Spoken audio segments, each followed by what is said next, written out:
สวัสดีท่านผู้ชมกลับมาพบกับรายการทำทูแสเนาะใน EP นี้เราจะพาท่านผู้ชมมาเบิ่ง10อันดับประเทศที่ว่าเกิดแผ่นดินไหวหลายที่สุดประจำปี2024หรือว่าปี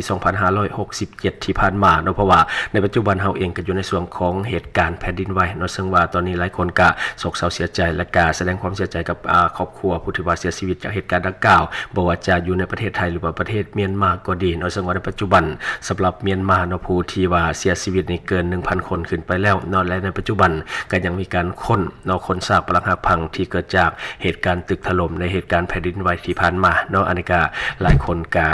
เนาะยังช็อกอยู่กับเหตุการณ์ที่ว่ามันเกิดขึ้นประเดี๋ยวเราจะพาท่านผู้ชมมาเบิ่ง10อันดับประเทศที่ว่าเกิดแผ่นดินไหวหลายที่สุดประจำปี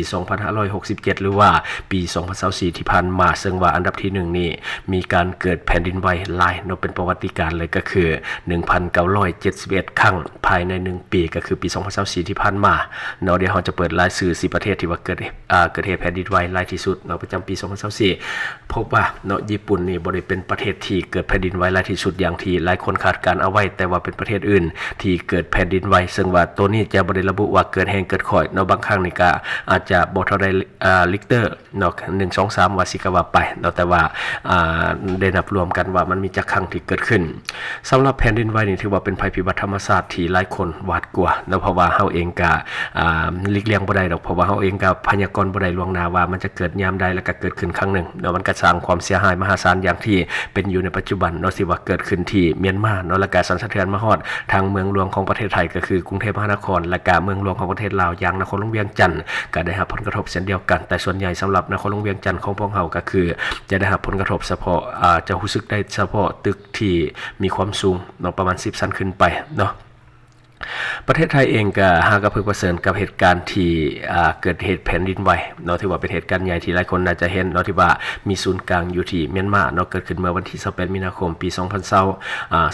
เนาะซึ่งส่งผลกระทบมาถึงหลายพื้นที่โดยเฉพาะในกรุงเทพเนาะกรุงเทพมหานครของไทยถือว่ามีอาคารพังถล่มแล้วก็มีผู้เสียชีวิตแล้วก็มีผู้สูญหายเนาะสิ่งปลูกสร้างจำนวนหลายเกิน100เล่าได้รับความเสียหายเป็น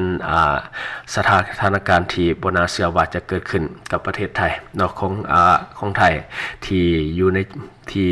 บริอยู่ในจุดเสี่ยงที่จะเกิดแผ่นดินไหวโดยตรงเพราะว่าแผ่นดินไหวนี่เกิดอยู่ที่พลแถวสกายอยู่เมียนมาเนาะที่ว่าเป็นเหตุการณ์ใหญ่สำหรับเมียนมานี่ถือว่าค่อนข้างที่จะได้รับผลกระทบเต็มและก็เป็นเหตุการณ์แผ่นดินไหวที่ค่อนข้างที่จะรุนแรงกว่าประเทศอื่นๆที่ว่าเคยเกิดขึ้นเพราะว่ามีหอยแตกหอยแยกแล้วก็มีน้ำผุดขึ้นมามีพวกดินกรรมฐานต่างๆที่ผุดขึ้นมาจากพื้นดินเนาะอันนี้ก็เป็นสิ่งที่น่าเป็นห่วงซึ่งว่าประชาชนในหลายพื้นที่เขาเจ้าก็เกิดความกังวลว่าดินมันจะยุบหรือบ่เนาะเพราะว่าตอนนี้พวก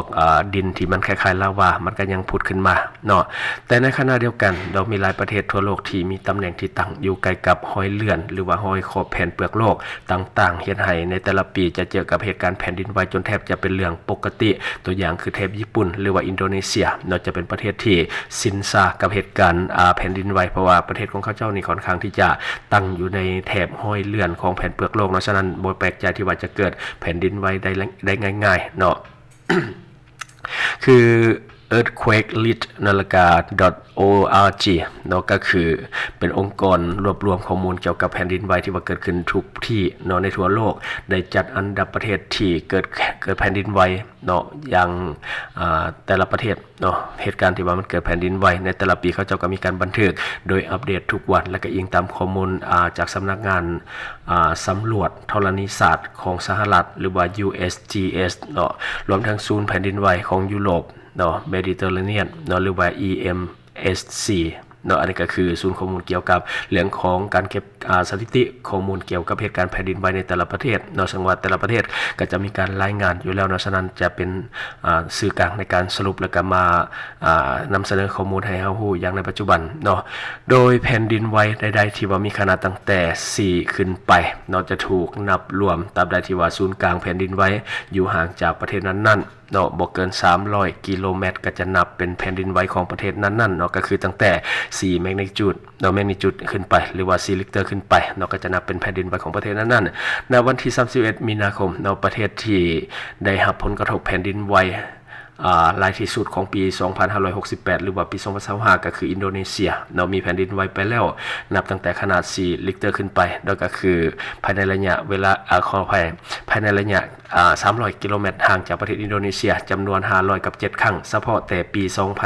2025 อินโดนีเซียเกิดแผ่นดินไหวไปแล้ว507 ครั้งเนาะซึ่งว่านับตั้งแต่ 4 ริกเตอร์ขึ้นไปเนาะคันว่าต่ำกว่าหันก็จะบ่นับแล้วก็มีศูนย์กลางของการเกิดแผ่นดินไหวนี่บ่ห่างจากตัวเมือง300 กิโลเมตรจะนับเป็นสถิติเนาะตอนนี้อินโดนีเซียครองไปแล้ว507 ครั้งคือเป็นครั้งที่รุนแรงที่สุดเนาะก็คือ 6.1 ริกเตอร์หรือว่า 6.1 แมกนิจูดเนาะก็คือบ่แรงซ้ำกับที่มันเกิดในพม่าในปัจจุบันเนาะและเมื่อย้อนไปในปี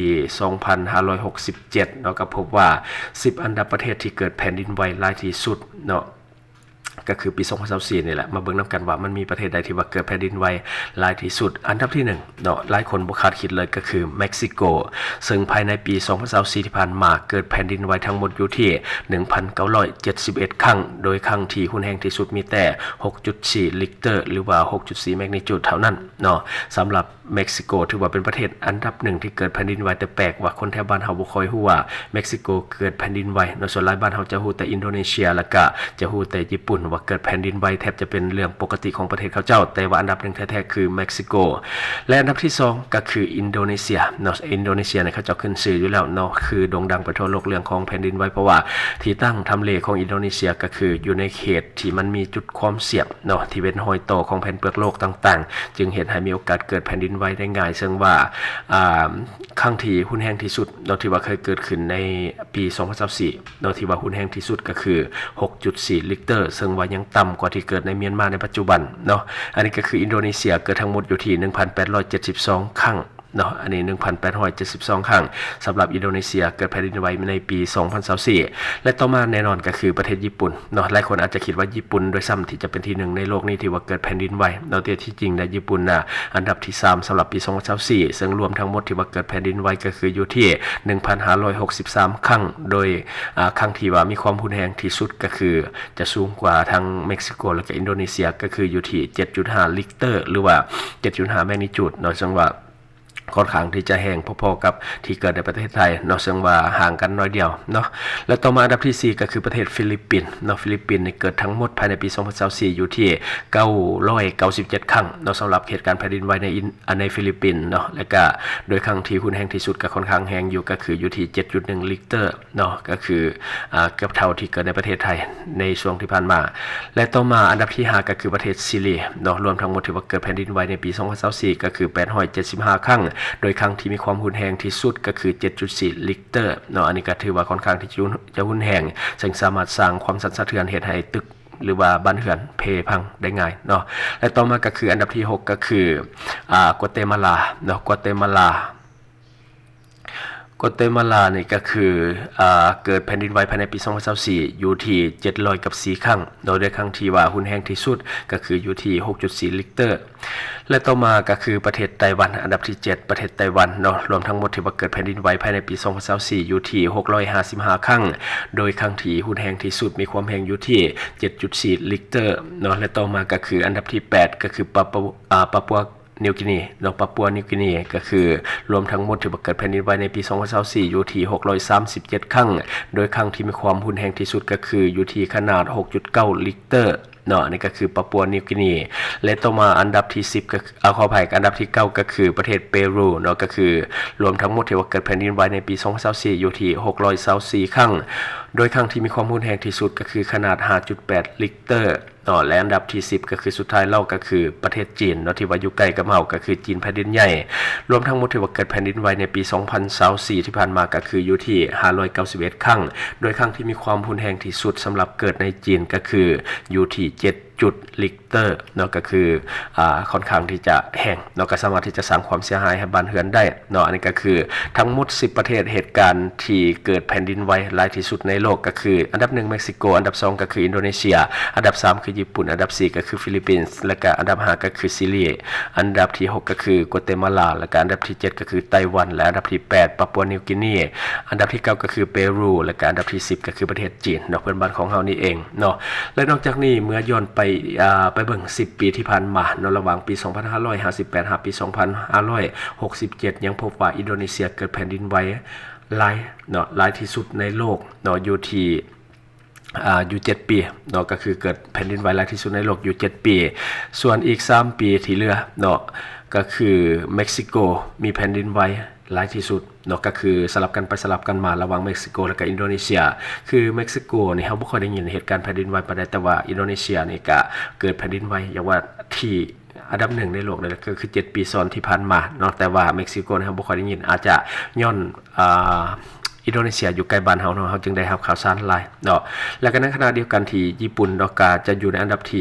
355เสียเป็นส่วนใหญ่ก็คือบ่ได้ขึ้นเป็นที่1เฮามักจะเข้าใจว่าญี่ปุ่นนี่เกิดแผ่นดินไหวที่แต่ในความเป็นจริงมันมีประเทศอื่นที่กว่าก็คือในช่วงที่ผ่านมาญี่ปุ่นส่วนใหญ่จะอยู่อันดับ355เท่านั้นเป็นส่วนใหญ่มีเพียงปี2559ที่ว่าเกิดแผ่นดินไหวหลายเป็นอันดับที่2ขึ้นไปฮอดอันดับที่2สำหรับประเทศญี่ปุ่นอันนี้ก็คือข้อมูลที่เฮามานำเสนอเพราะว่าในปัจจุบันเฮาก็ยังอยู่ในช่วงของเหตุการณ์แผ่นดินไหวที่ว่าเกิดขึ้นที่เมียนมาแล้วก็สั่นสะเทือนมาถึงประเทศไทยแล้วก็รวมทั้งประเทศลาวของเฮาก็ได้รับผลกระทบเล็กๆน้อยๆสำหรับประเทศลาวของเฮาแต่ว่าในประเทศไทยก็ถือว่าเป็นประเทศนึงที่ได้รับความเสียหายหลายเพราะว่ามันมีตึกใหญ่ที่ถล่มลงมาและในปัจจุบันก็ยังมีผู้คนที่ว่าติดอยู่ในซากของอาคารซึ่งว่าในปัจจุบันเจ้าหน้าที่ของไทยก็ยังเล็งให้การช่วยเหลือก็ออกมาได้บางส่วนบางคนก็ยังมีชีวิตและบางคนก็เสียชีวิตไปแล้วอันนี้ก็แสดงความเสียใจกับครอบครัวผู้ที่ว่าเกิดอุบัติเหตุและก็เสียชีวิตแล้วก็เป็นกำลังใจให้เจ้าหน้าที่ทุกฝ่ายในการเฮ็ดเวียกต่อไปเพราะว่าถ้าเฮาช่วยเหลือซ่าจะเฮ็ดให้ผู้ที่ว่าติดอยู่ในซากปรักหักพังอาจจะเสียชีวิตลงก็ได้ถ้าว่าเขาทราบก็คือต้องได้เฮ็ดเวียกแข่งกับเวลาทุกนาทีทุกวินาทีมีค่าเพราะว่าอาการหายใจที่ว่าอยู่ในซากปรักหักพังมันอาจจะเลื่อนน้อยลงไปเรื่อยๆและสุดท้ายแล้วผู้บาดเจ็บอาจจะเสียชีวิตย้อนขาดอากาศหายใจก็เป็นได้เช่นเดียวกับในเมียนมาในปัจจุบันเมียนมาก็ถือว่ายังได้รับผลกระทบอย่างต่อเนื่องเพราะว่าหลังจากที่ว่าเกิดเหตุการณ์แผ่นดินไหวตามข่าวรายงานก็คือ 8.2 ลิกเตอร์หรือว่า 8.2 เมกนิจูดก็คือค่อนข้างที่จะรุนแรงและได้รับผลกระทบหลายจนเกิดมีรอยแยกของดินที่ว่าเกิดรอยแยกของนาดินบ่ว่าจะเป็นในส่วนของที่มีอาคารและส่วนที่เป็นถนนหนทางวัดวาอารามต่างๆสถานที่ศักดิ์สิทธิ์ต่างๆก็ถือว่าได้รับผลกระทบเต็มๆบ้านเรือนของประชาชนก็เปเพหักลงหลายตึกลาบ้านซ่องอย่างต่างๆก็ถล่มลงหลายซึ่งว่าประชาชนเสียชีวิตไปแล้วบ่ต่ำกว่า 1,000 คนในปัจจุบันและก็สูญหายก็คืออยู่ประมาณ 2,000 กว่าในปัจจุบันที่มีการรายงานข่าวออกมาและก็ที่สำคัญอย่างหนึ่งก็คือในปัจจุบันหลายคนก็ยังแตกตื่นกับเหตุการณ์ที่มันมีน้ำบาดาลหรือว่าน้ำที่อยู่ใต้ดินพุดขึ้นมาหน้าดินซึ่งว่าไหลออกมาอย่างต่อเนื่องและก็รวมทั้งดินต่มที่คล้ายๆกับดินกรรมฐานคล้ายๆกับดินภูเขาไฟที่ว่ามันพุดขึ้นมาเรื่อยๆบางจุดแทบจะเป็นภูหน่วยหนึ่งแล้วในปัจจุบันซึ่งว่าชาวบ้านที่อยู่ในพื้นที่เขาเจ้าก็มีความกังวลเพราะว่ามีการทะลักขึ้นมาลายของดินต่มจึงมีความกังวลย่านแผ่นดินมันยุบลงไปฉะนั้นประชาชนในพื้นที่ก็พยายามเฝ้าระวังและก็ติดตามเหตุการณ์อย่างใกล้ชิดเพราะว่าคาดคะเนบ่ได้ว่ามันจะเกิดอย่างขึ้นต่อหน้าฉะนั้นการมีสติถือว่าเป็นสิ่งที่ดีที่สุดจากนั้นก็ตามแสดงความเสียใจกับเหตุการณ์ที่ว่ามันเกิดขึ้นขอให้ทุกคนโชคดีD+ ผลิตภัณฑ์ปกป้องตับจากฤทธิ์แอลกอฮอล์และเชื้อพยาธิจากอาหารดิบเหมาะสำหรับผู้ที่ดื่มเหล้าดื่มเบียร์หนักๆและกินอาหารดิบเป็นประจำแน่นอนทั้ง2อย่างทำลายตับโดยกงถ้าทานเปลี่ยนพฤติกรรมเสี่ยงของทานบ่ได้อย่าลืมปกป้องตับของทานด้วยผลิตภัณฑ์ D+ ของเฮาซึ่งมีการปรับสูตรให้เข้มข้นตอบโจทย์กับคนลาวและยังช่วยแก้อาการเมาค้างได้ดีหลังทานดื่มเหล้าและเบียร์ดื่ม D+ ทุกครั้งก่อนดื่มเหล้าและเบียร์และกินอาหารดิบจะช่วยกระตุ้นการเฮ็ดเวียกของตับให้ดีขึ้นอย่างเห็นได้ชัดเจน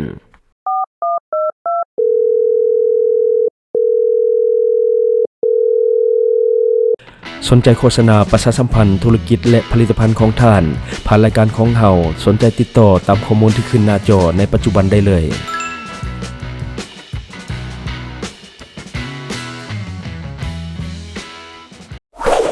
Subscribe for more video